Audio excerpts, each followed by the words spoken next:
Welcome to the Warrior Way podcast, where we talk about all things Liberty Christian School. I'm your host for today, Jared Malinchuk, Assistant Head of School, and I'm so glad you're joining us for today's show. Today is episode number 32, and we're talking community and exhibiting Christ-like character with our Director of Middle School and Upper School Counseling, Rikki Downing. So with that, let's dive into today's conversation.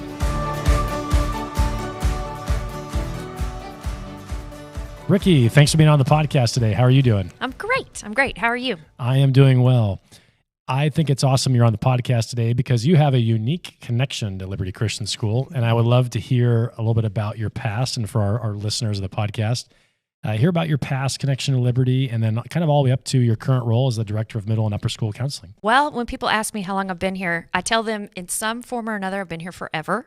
I actually started as a student in February of my 9th grade year and graduated from the old campus. I returned to Liberty as a teacher the year after I graduated from A&M.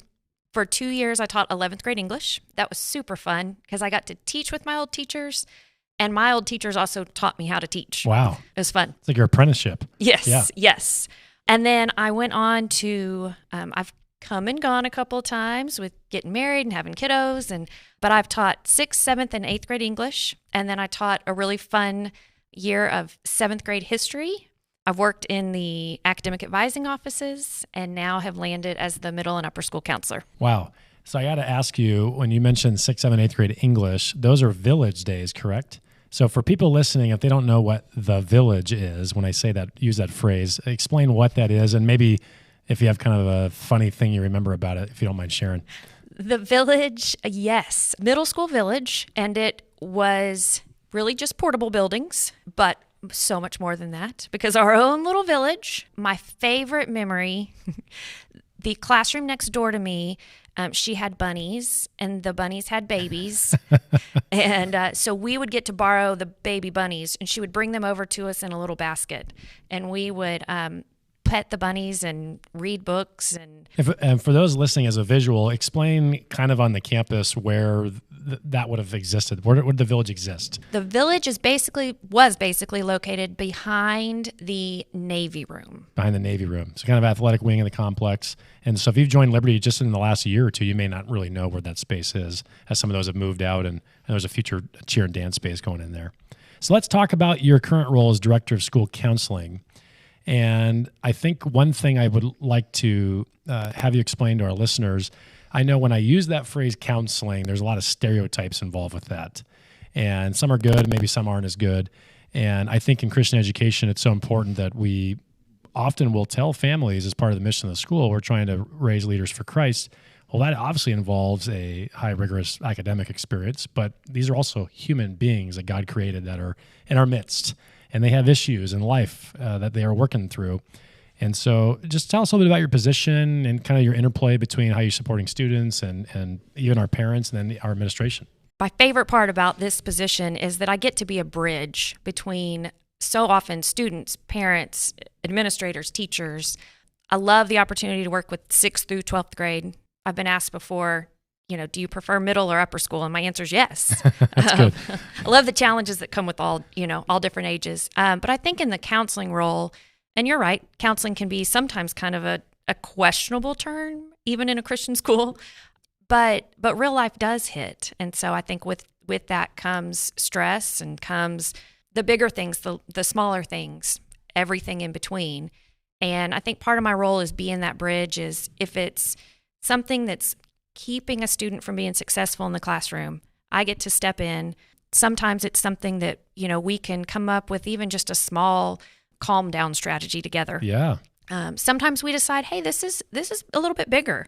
And let's take those next steps of maybe, we work with parents, maybe let's schedule a pediatrician visit and start from there.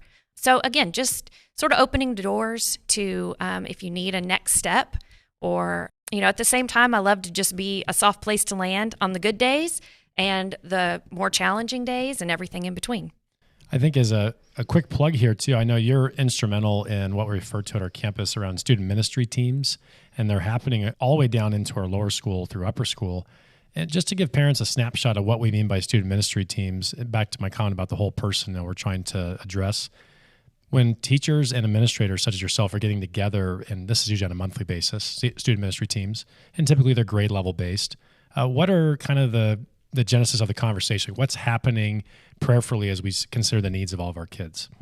Student ministry team is such a cool opportunity. We actually had it this morning, so great timing. Good timing. But it is typically a grade level gathering where teachers can come together and say, hey, I've seen a little bit of a change in this student. Has anybody else seen that? Does anybody have any insight? Or, hey, I had this student that was really struggling with whatever, managing whatever in class. Yes. And I found a great strategy that really works. Or does anyone have strategies? And so it's a great time to make that general well-being and academic connection, put those things together.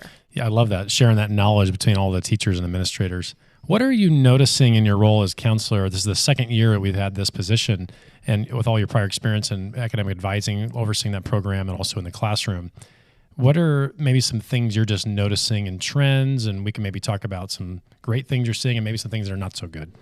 Or areas for improvement, I should say. Yes.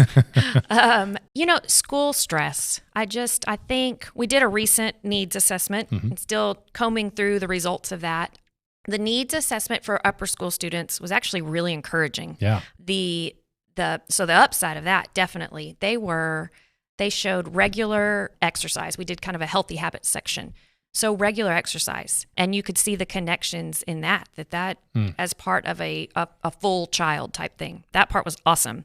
They did note school stress. Yeah. So managing homework, managing extracurricular, our kids are amazing at they're athletes, and they're in fine arts, and they're in the band, and they're, they do try to do it all. Yes. And with that comes, yes. With that comes a certain amount of stress. That's right. And so I do think an area and probably for being real for all of us, is to manage stress effectively. And that, as you said at the very beginning, that has a huge impact on how a student views themselves as on an academic side of things, how much effort they might put into something, and obviously we don't want our kids to give up on themselves. Counseling is not an easy space to be in, and there's every day can look different. The needs that come across your desk and the teams that you're working with the admin and teachers. What is it about that God has done in your life to call you to this kind of work? What kind of fires you up? What do you love about this position? I think one of the neatest things is I can look back that from my freshman year, I remember sitting and talking to the school counselor. She was studying play therapy at the time, and so we would go in and just play games and hang out with her. And I don't know what class we were supposed to be in. Think about that now. Not sure where we were supposed to be, but we were hanging out with her. Yeah. But just such a safe place that we would just hang out and play games, and then we would just share. And so I think it's so neat for me to look back and to know that the Lord was really putting that desire in my heart, as a freshman. And so cool. The relationships, 100%. What fires me up? The relationships with the kids and with the parents and the other staff here at school it's indescribable.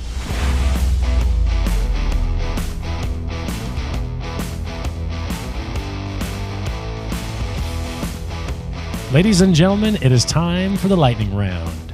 Here we're going to have our guest answer as many questions as possible in 30 seconds. Rikki, are you ready? I think so. Here we go. Favorite sports team? Aggies. Best breakfast food? Bacon. Ooh, that's a great choice right there. Favorite band of all time? Ooh, band. I gotta go. I don't know does this count, George Strait? Yeah. Okay. Oh, absolutely so. Okay. Yes. That's an excellent answer in the lightning round. Favorite place to shop? Lululemon. I'm sorry. Name an annoying word or sound you often hear. Bro. That's a really hard bro. Oh, yes. Oh my gosh, I might have to take that. No, it's bruh. Bruh, it's bruh. And, I'm sorry. Yeah. That was two 90s there. And last but not least, if you could use a superpower at work, what would it be and what would you do? My first instinct is I would be invisible. Because there's so many times I'd just like to be a fly on the wall, but an invisible fly would be even better. Rikki, I want to give you the final word for today's show. Go ahead and share a word of encouragement or a scripture with the Warrior community. My favorite verse, Lamentations 3:22-23. Because of the Lord's great love, we are not consumed, for his compassions never fail. They are new every morning. Great is your faithfulness. This verse really has been my life verse for a really long time. Since I first started teaching. Reflecting back on it now, I think it is amazing that it's an encouraging verse for me personally, that truly the Lord's compassions never fail for us. Every morning we wake up to fresh opportunities, a fresh chance to learn more about him, a fresh chance just to walk in his love. And now, how cool that he has something that he instilled in me, or an interest in this particular verse, that now that's something that I use almost on a daily basis to turn around and encourage students with. I want to thank our Director of School Counseling, Rikki Downing, for being on the podcast today, along with Mr. Josh and Mr. Hayburn for their behind-the-scenes support of the show. If you have any questions or comments for the show, feel free to drop us a line at podcast@mylcs.com. Be sure to subscribe to Warrior Way Podcast on Spotify, Apple Podcasts, or wherever you consume your podcast services. Until next time, go Warriors.